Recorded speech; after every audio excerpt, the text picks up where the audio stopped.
Good morning, afternoon, and evening, wherever you are, and welcome to NerdTube. And it's time to talk about the latest episode of Daredevil. It is season 4, if you want to call it that, or season 1 of Born Again, episode 7, Art for Art's Sake. And I have to say, I was mildly impressed with this episode. A lot happened. How did you find this episode, Cheeto? I thought it was all right. It was definitely your superhero episode, which is good. I really feel like they kind of shit the bed with Muse. They did all this build up, and it was a good scene, and it was a good fight scene, and it was very good, like well done. But like I felt like this either should have been the last episode, or like this part of like with Muse should have been in the last episode, or it should have been like I don't know, like the Muse should have gotten away. I don't know. I just felt like they kind of shit the bed with Muse. Like, yeah, we had a little bit last episode with him. This episode, it's kind of done. With all this build up in the first 5 episodes. Yeah. So the rumors of him being in season 2, I guess, is not going to happen. I was Unless quite shocked. somebody takes up the mantle, you know what I mean? Like, unless Muse becomes, because in the comic books, I don't think Muse has a secret identity. Like, I don't think they've revealed who he is.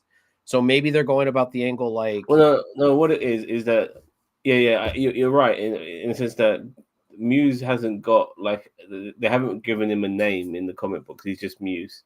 mhm. He's not. You don't know who he is when the mask is off. So this Bastion Booger character, whoever the fuck he was, um, was him. I just want to quickly say that the actor, and nobody else noticed this, but the actor who played Muse, he has a very strong, striking resemblance to Anton Yelchin.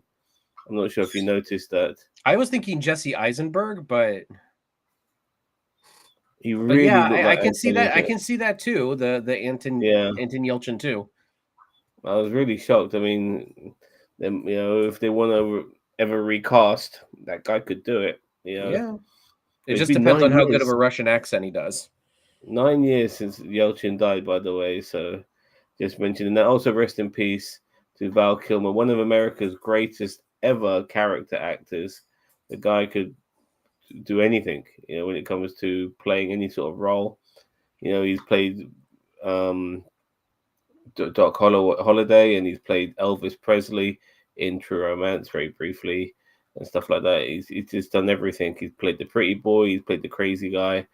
Horrible Everything. Batman. I'm sorry, I did not like his Yeah. Batman. No. Yeah. I agree. I agree. But again, great in Top Gun. Also, like I feel like Yeah. he did Yeah. the best he could with what he had in Batman Forever.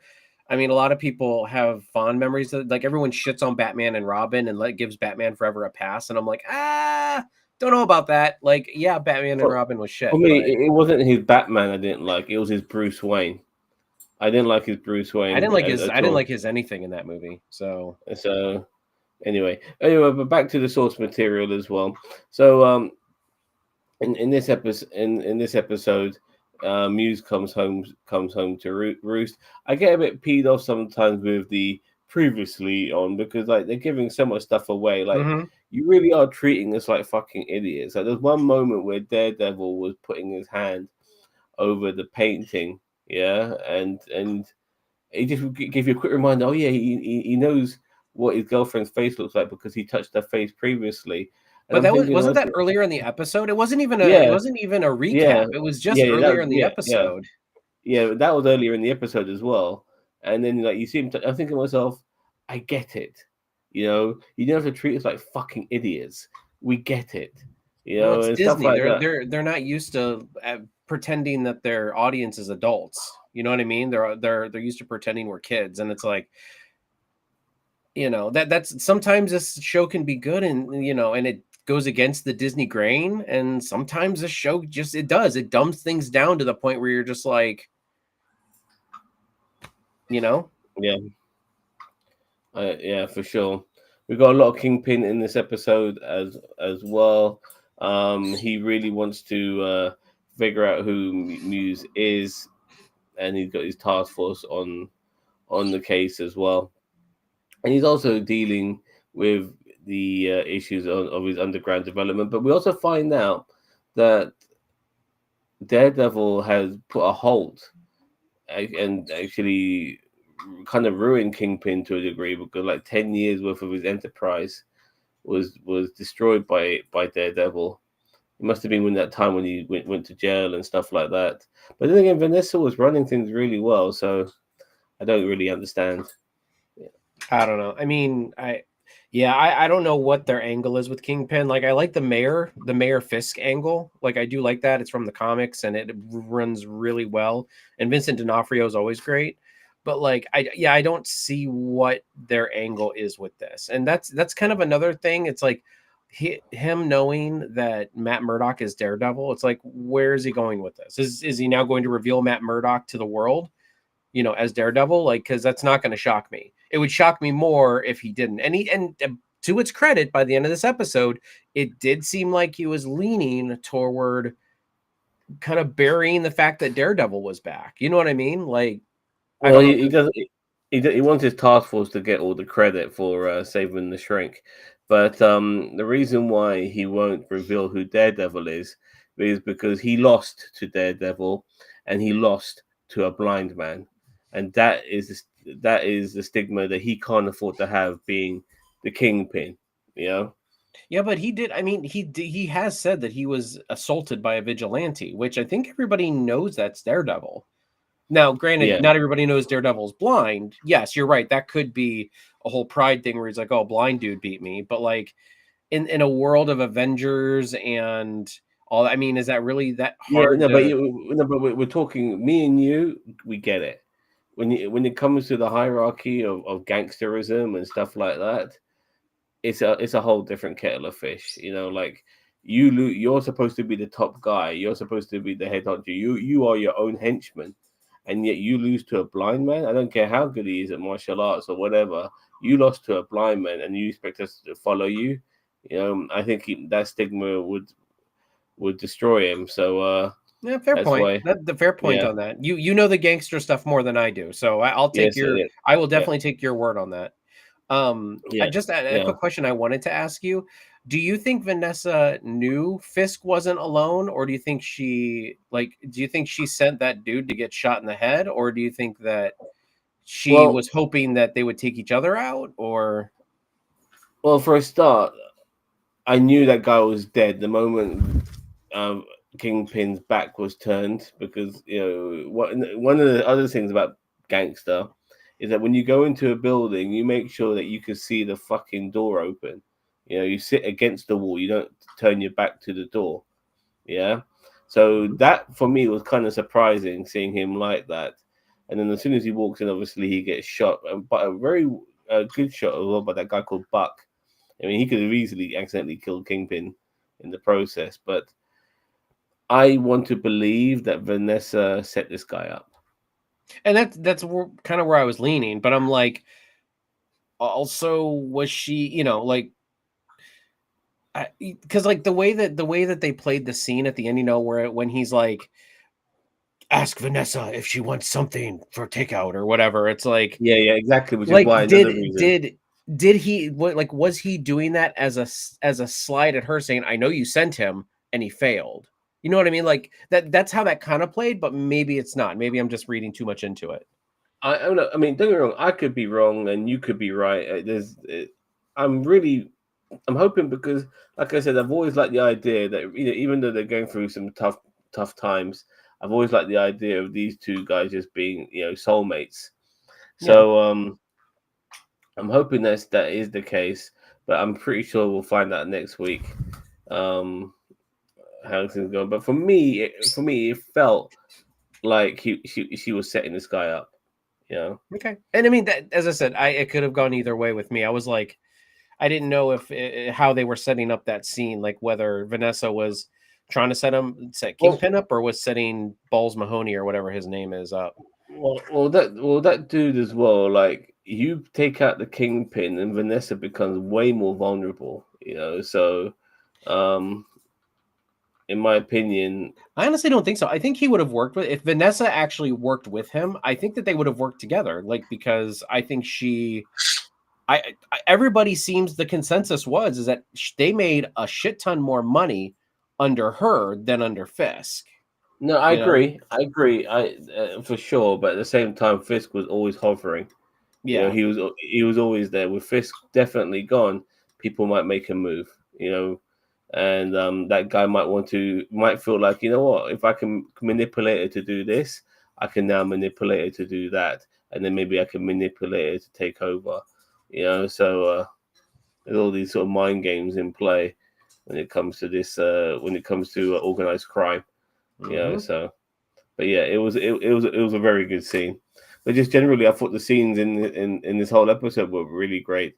Matt Murdock now, he's fully embraced being Daredevil again. We see him at the beginning of this episode having a shower and all of that, and then his missus comes in and he's a bit bruised up. But you know what? Let's not talk about it. Let's just bang. So yeah, and Matt Murdock, he's a proper ladies man. Oh He yeah, really is. absolutely. He is. He is. I mean, he It's always the gets. moody ones. It's always the moody ones. Mhm. Yeah. So yeah, Yeah. No. yeah. That. Yeah. That. Yeah. What's good for the whole is not good for the soul, is what they say. So I mean, Yeah, exactly. But he's very good at deceiving his part. Is it Helen? The name of the name I don't escapes remember me. her first name. Honestly, Yeah, off the top of my please head, if you could look up I'm looking it it up. up. But yeah, whilst they're talking about where their relationship is at, and it feels kind of rushed, their relationship. I mean, they're already telling each other they love each other, for fuck's sake. Like, I just felt like they just met Heather each other is her name. Heather. I felt like they only met each other 2 episodes ago, and now they're already in love. I think Fair enough. technically they met episode 1. Didn't they? Isn't that the first Okay, episode? I just But I just here's yeah, I go just feel ahead. it's a bit early. Feel it's a bit early for them to start loving each other. But okay, No, and I agree. I'm not saying I agree. I'm not one of those who jumps to "I love you" like within the first couple weeks. But to be fair, for episode 1 was taking place on New Year's Eve, and then think about it. Episode 5, I believe, or maybe 6. No, I think it was 5. Took place during St. Patrick's Day, so at least a couple months have passed since that first episode. good point. Good point. Good So, point. and I Yeah. mean, I've been kind of trying to follow the markers to see how long this show, how long it takes. When you say episode 1 news, that's the episode Foggy died. Yeah. Yes. No. Well, Yeah, yeah, but but that was the year prior. yeah. Okay. Okay. I'm making sure. And Okay. then Fair they enough. jumped a year, and then it was New Year's. No, actually, it wasn't New Year's, was it? No, it was an election. So would it have been November? I don't know. I don't know how it is when it comes to the mayors and stuff like Yeah, that's that. neither do I. I'll look it up while we go on. But so I know I feel like, because it felt like New Year's because everybody's out in the streets, like, no, okay, hold on. What it was New Year's night, the night that White Tiger killed that cop. That is true. I know that. That was episode 2, wasn't it? Or was that I have really was it New Year's? Yeah, episode Anyway. 2, remember the two cops were roughing up the guy on the subway platform. And they said it was New Year's night, and they volunteered because a lot of the other cops have like little kids and families and blah blah blah, whereas theirs are grown and they're not married and whatever. Yeah. Well, it's hard to basically determine how long their relationship's going on, but at the same time, Matt is covered in bruises as he always has been when he's in vigilante mode. But I like the way how he covers up his injuries by saying, "Look, I'm blind. This shit happens," and he does for It blind is, people. just so you know, it is November. So November is when Fisk was elected into office. Then episode 2 was like January 1st. So so I mean, Okay, for a few time has months. been Few passing. months. Yeah, fair enough. Fair enough. Okay, but yeah, as I said earlier, Daredevil, Matt Murdock, he's been hiding his injuries by basically saying, "I'm blind. I bump into things."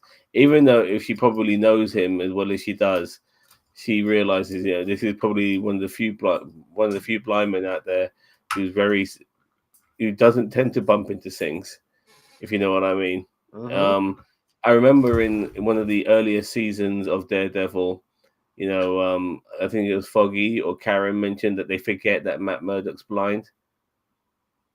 So there is something to that as well. We get a bit of Michael Gandolfini in this. I'm not sure how I feel about his character and the that online reporter as well. She wants to obviously get more information out of Michael, but Michael's not falling for it this time around, and I think he's now holding her to task. We'll see I how that plays out. I really feel like they're leaning towards him being kind of like Fisk's adopted son, like not actual son, like by like genetics, but like his like adopt like because in the He's comics he mini does have a me. son, Richard Fisk, but it's like like I feel like they might kind of augment Richard Fisk into maybe him, like maybe he becomes Red Rose or something. You know what I mean? Like in maybe season 2. I don't know. Yeah, well, Like he's a mini me. yeah, and that's what I'm saying. Like I feel like that, but the way that they're vibing with him, it's more like it, Fisk does seem like he's getting more of like a paternal, like not respect, but like a paternal bond with him rather than like a business bond. You know what I mean? Like Hmm. he understands him. He's like so I'm thinking maybe they might augment his character into more of an adopted son of Fisk rather than like a genetic one like Richard Fisk. I don't know. Some people were thinking that he won't last a season. And You maybe know, not. Maybe Kingpin will slam his head in a car door. Who knows? yeah, for sure. He's fucked up stuff like twice. I think at this point, hasn't he? Like, I think he's like I know he did the big leak or whatever, but then there was something else he did that like he really fucked up, and I'm like, No, it was the leak was the big deal. Like when it came to all, he was he's a Kool Aid drinker when it comes to Kingpin. He believes everything Kingpin does is the right thing. He's all on board. He mentioned it, but he also mentioned the fuck up. But the fact that he's almost like cult like with Kingpin, he Kingpin gave him a pass. Yeah. well, because he owned up to his mistakes and basically was like, "Look," he said, "I'm going to follow you. I believe in you, and I fucked up." And like, but that's what narcissists like that love to hear is like, whatever happens, I still follow you, no matter how much. I don't. He's like, I didn't. I'm not admitting you're wrong. I'm admitting that I did wrong, and I will follow you even if you disown me. Now, regarding Daredevil, he is dealing with that cop. The cop himself doesn't want Matt to be doing what he's doing, but at the same time, Matt reminds him, "I remember there was a time when you actually would call me when shit hits the fan." So they kind of got like a Batman Commissioner Gordon sort of relationship going on there. Would you say?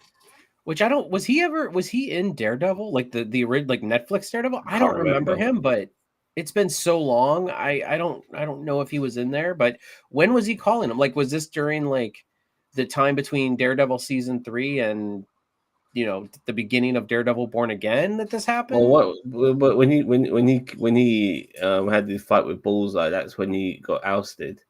That's when the cop Yeah, realized that Matt was who Matt was. So it's but hard to maybe say. maybe Daredevil had a rapport with Cherry with the guy's named Cherry before that. You know, Yeah, exactly. Um, Wilson Fisk, obviously, he's finding out now that Daredevil's back because when White Tiger's niece got rescued, she mentioned it was Daredevil that rescued her. So he knows that he's back, and he's not happy about it because, as far as he's concerned, Matt Murdock's gone against their arrangement. But if you think about it, Kingpin's gone against his arrangement as well. He's fucking holding people hostage and killing them and shit like that. He's still got his wife running some underground business when it comes to the gangster side of his life. He hasn't totally alienated himself from that part of the world. So you can't Fisk. Obviously, he's a hypocrite, but yeah, he could, but that's I'm why just he's the mentioning. villain. Yeah. Honestly, I see that's one of my big issues, and I've said this before, but that's one of my big issues with this season is like a lot of this is retreading water with Matt. It's like I really feel like that, like if Matt would have actually killed Bullseye in episode 1 and then he started killing, like he would start to kill bad guys, and then this more was his journey back to that righteous path where he's not killing people. I think that would kind of be um a little bit more dynamic than this, where it's like, oh, hey, we're finally back to Daredevil, like episode 6, at the end of episode 6 we got him back finally, and it's like, we've got what, 2 more episodes, episode 8 and 9, I think. Yeah, I think so. And I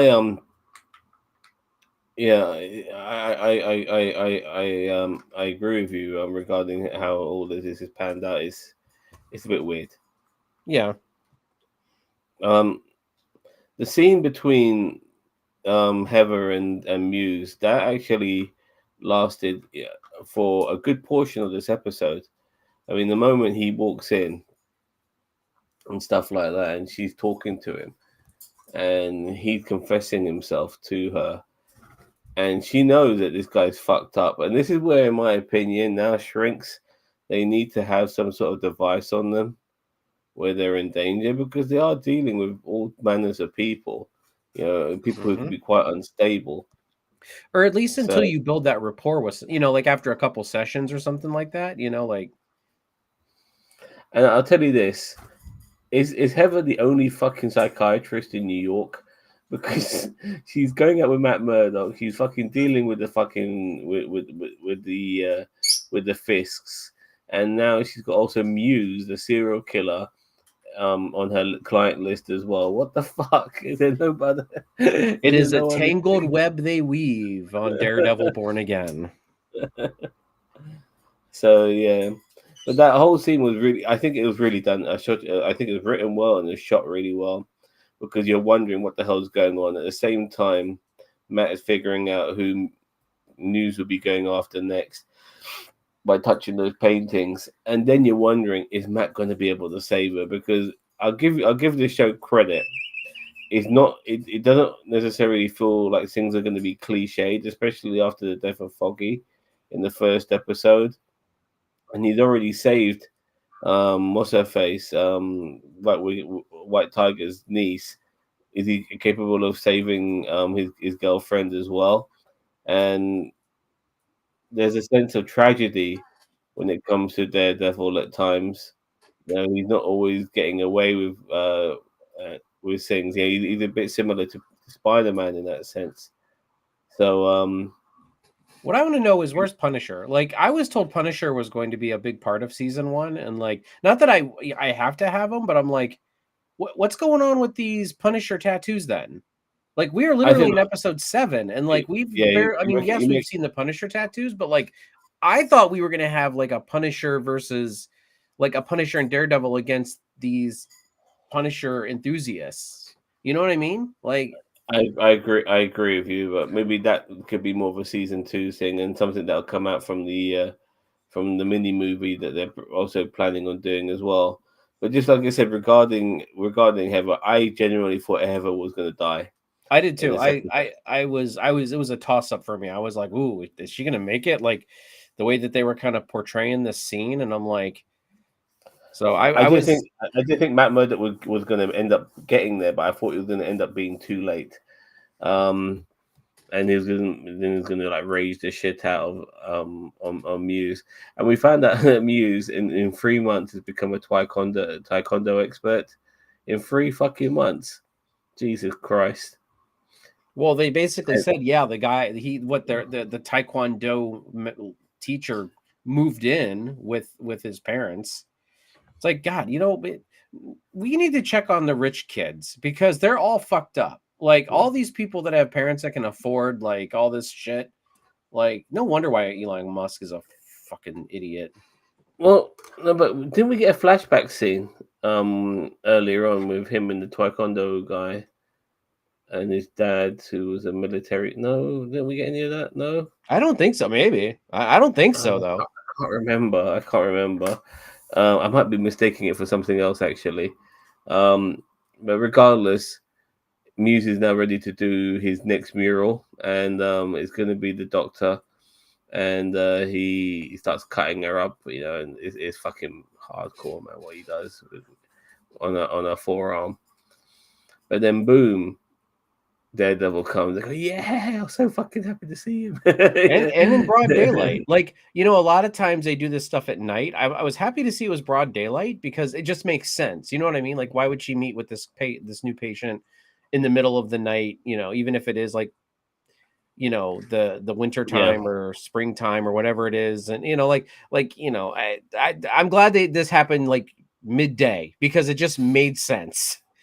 Even though it's like, oh, Also, it's got to be dark, like Batman. Like Batman never comes out during the day unless it's a Justice League event.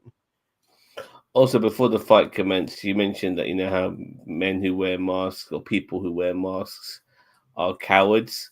You know, but I think maybe her she might have a change of heart after what happened to her in Yeah. this episode because of the man in the mask who did save her, and it was her boyfriend. But whether she will find out that's the case or not, I mean, I never really felt that Daredevil changed his voice much. This is why I like Kevin Conroy's Batman, because his Bruce Wayne and his Batman were two totally different voices. Yeah, It's also and split personality disorder, pretty much.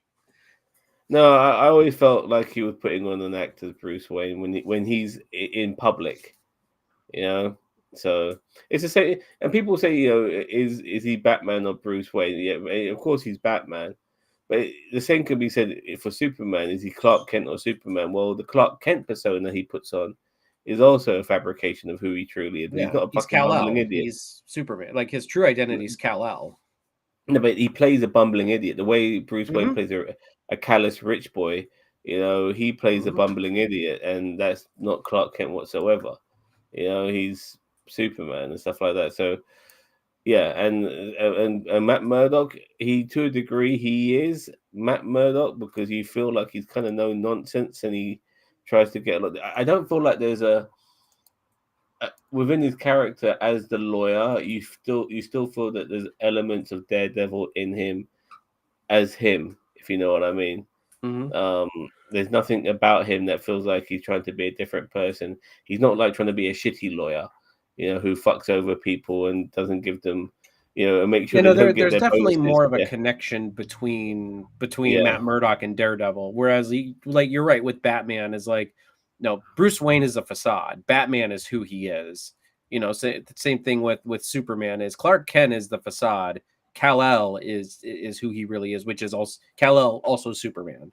You know what I mean? Like the yeah. Kryptonian, you know. So no, I agree with you. I mean, yeah, Daredevil, there's more of a link there. It's kind of like Peter Parker Spider-Man. It's not like, you know, no, Peter Parker tries to have like a normal, like not a normal life, but like a more normal life. Whereas, you know, he does Spider-Man because just he feels morally obligated to. It's kind of the same thing Yeah, with Daredevil. Like he's a lawyer because he wants to be a lawyer. He wants to, but he also serves out justice because he feels like he needs to. exactly. If the powers that be found out that he was a vigilante, he would not be a lawyer anymore. He would lose Hmm. his license. Whereas Bruce Wayne So is like, I don't care. Like his superpower is money. I honestly felt like he doesn't care if Bruce Wayne gets outed as Batman. Then he'd probably be more relieved. Then he'd just be like, oh, I can be Batman all the time then. I guess, but I don't think he'd be able to strike fear like he once did. But I people know still it's think Bruce well, Wayne. maybe people would do the whole pretty rich boy, where it's just like, and then he kicks your ass, and then yeah, it gets that fear back going. Yeah, exactly. So, but it was a very good fight scene. Regardless, shots were fired, knives were thrown, and eventually Heather gets Muse's gun and kills him. You know, and plugs him, and she makes a mural of her own. And it was kind of Seven like. Have you seen Seven? You With talking Brad about Pitt is and that a Morgan. Jim Carrey movie? No, Brad Pitt, Morgan Freeman, Oh, Brad Pitt, and, Morgan and Freeman. Kevin Yeah, and I don't know if I've seen that one. Kevin Spacey. It's a murder drama about Kevin Spacey's character who wants to every kill he makes is to do with the seven deadly sins. Oh. Oh, I've seen. Doesn't he like make somebody eat? Like I think I've seen it pick like. Well, the funny thing is you don't actually see the horror; you see the aftermath of the horror Yeah, but he makes because somebody like with the gluttony. He makes somebody eat to death or something like that, or he made somebody eat so much that their stomach exploded or something explodes. like Yeah, that. Like, I've seen clips of that. I've never watched the movie, but but I have seen clips of he that. but you don't actually see the horror because every time you see you're only there when the aftermath has happened. You don't see it happening. You're there when the detectives have come across a body and they figure out what's happened. Gotcha. So yeah. But anyway, I'm going all over the place right now. I mean, we've kind of covered the whole episode, so I mean, a little tangenting's Well, not bad. Fisk he brings his task force into it because his I like the fact that the task force has found out, all the detectives that Asian lady, she's found out who the killer is. She's quite confident on who the killer is, and then they bring the task force in, but they're obviously a little bit late to the party. But regardless, Fisk makes an announcement saying that his task force saved Heather and it's put him in good light. And now Yeah. Well, the that's why I city are don't think he can anticipating. out, and I mean that's why I think he can't out So, yeah, Daredevil just yet, because then if it came out that he's lying about who beat Muse, but there was already people, like there was already like online things that you saw that said, "Oh, I saw Daredevil go in that room first," or something like that, like through the window. So people know yeah, Daredevil's back. yeah. People, yeah, exactly. People definitely know that he's back, but the wider narrative is going to be what Fisk says, unfortunately. So, and things like the truth will be looked upon as as speculation. Yeah, which is crazy. Do you think that But that Book or Buck? Do you think that Buck has some aspirations there, or do you think he's going to be like he's gonna be like the new like henchman. He's a British actor, a British character as well. I'm not sure if the actor's British or not, but the character's British, English to be more precise. Um, he's definitely going to be that new, right hand man for Kingpin. Yeah, because For to the sure. last Wilson, I think his name was, he died. Karen shot him. Yeah, exactly. I So don't know what was that, season one or was that season two? season one, season one, Hmm. he got a bit too big for his boots by putting that gun in the middle of the fucking table like an idiot. You Mm-hmm. know. So anyways, I always thought that was a stupid move, but regardless, yeah, we get that moment at the end where Vanessa and the hitman and the hitman being killed. Great fucking ending, and then there's just Wilson still eating his dinner. Love it, absolutely love it. And we'll find out next week if Vanessa did try to kill Wilson or it was a setup all along. It's funny how a lot of people do believe that she did try to kill him. My thoughts was that it was a setup. I mean, I So lean that way too, because but as I said, it seems like Vanessa is just not happy where she's at. So I'm like, maybe she is trying to distance herself from him, or maybe their bonds, since they're in therapy, are getting stronger. You know what I mean? well, Like, she did kill the lover as well. So there is that. I mean, it's hard yeah, to but I don't think she say. knows that yet, right? Maybe that'll change when she finds that out. End of the day, but she was in the wrong, and what does she expect Wilson to do? Kingpin or not, he has to fucking kill the guy. You know what I mean? He's got to, he's got to remind people who he is, even in the underworld. Just because he's mayor Yeah, doesn't well, mean he he's a also fucking left her pussy. high and dry without a word. So Unfortunately, that's the masculine side of these things. When it comes to this lifestyle. So, yeah. All right. I thought this was a good episode, by the way, a really good episode. I thoroughly enjoyed it. There were some stupid moments regarding how we get treated as the audience. You're going, yeah, remember he touched the face. That's why he's able to touch the painting and know what she yeah. looks like. And all that stuff like that really pisses me off. Don't treat us like fucking idiots. But we did. But other than that, I thought it was a good episode. What are you on the market? I'll probably mark it an 8. I did again. I didn't like the way that they finished off Muse in this episode. Like as I said, I mean, he was supposed to be the big bad of the season. It is what they said. As I said, they've been building up to him, and we get like or an episode and a half with him, and that like actually Yeah, with him, and yeah, that's it.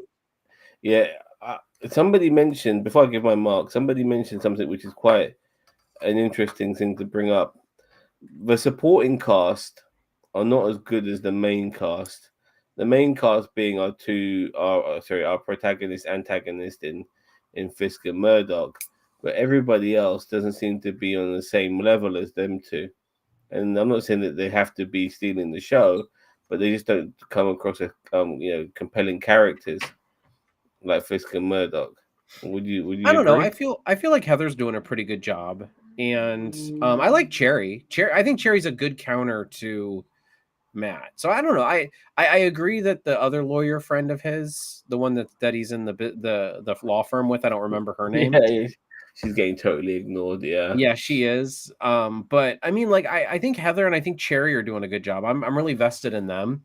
Yeah, I mean, yeah, you're right. Everybody else kind of, like obviously Wilson Fisk and Vanessa and Matt Murdock, they're all great. But Well, yeah, like the tracksuit mafia guy, like I don't care about him. I'm glad he's dead. You know what I mean? Like I didn't even like him. like I said, I was going to give this episode a 9, but I'm dropping it to an 8 because there's two things that piss me off, as I mentioned earlier, regarding the face touching and the picture touching scene, and the fact that this Heather seems to be the only psychiatrist in New York City, and that I find just to be ridiculous. Like it's just too many coincidences all there in one. So yeah, it gets an 8, but still good episode. Enjoyed it. I'm not I'm not necessarily fussed or not fussed regarding Muse being killed, because at the end of the day, it's always going to be about Matt Murdock and Wilson Fisk. They are joined at the hip. When it comes to their rivalry. So Aren't they always? yeah, but more so than ever because they're reoccurring rivals. They haven't killed each other yet. They somehow have come very close to it. So we'll see what happens. All right. Let us know what you think out there in YouTube land. Don't forget to like, share, subscribe to NerdTube, the greatest social media channel you never heard of. Anything you want to add, Cheetah, before we sign up? No. Tomorrow's Dark Side of the Ring. And then possibly World's Gone Insane on Friday. I think Ginger Yeah. was talking about doing that. And then and Saturday, me and Winnie will be back for Nerd Relationships. So Yep. And all of the things. exactly, I'm watching a brand new mob drama called Mobland. It's starring Pierce Brosnan, Tom Hardy, Helen Mirren, Paddy Considine. It's got a really good cast, and it's a bit like Gangs of London. It's currently on Paramount Plus. I'm reviewing that show. Episodes are coming out weekly. I've already reviewed episode 1, so please check it out. It's on our channel. And yeah, don't forget to like, share, subscribe to NerdTube. I'm going to give this episode an 8 out of 10. I think I mentioned that earlier. Yep. Don't forget to like, share, subscribe to NerdTube, the greatest social media channel you never heard of.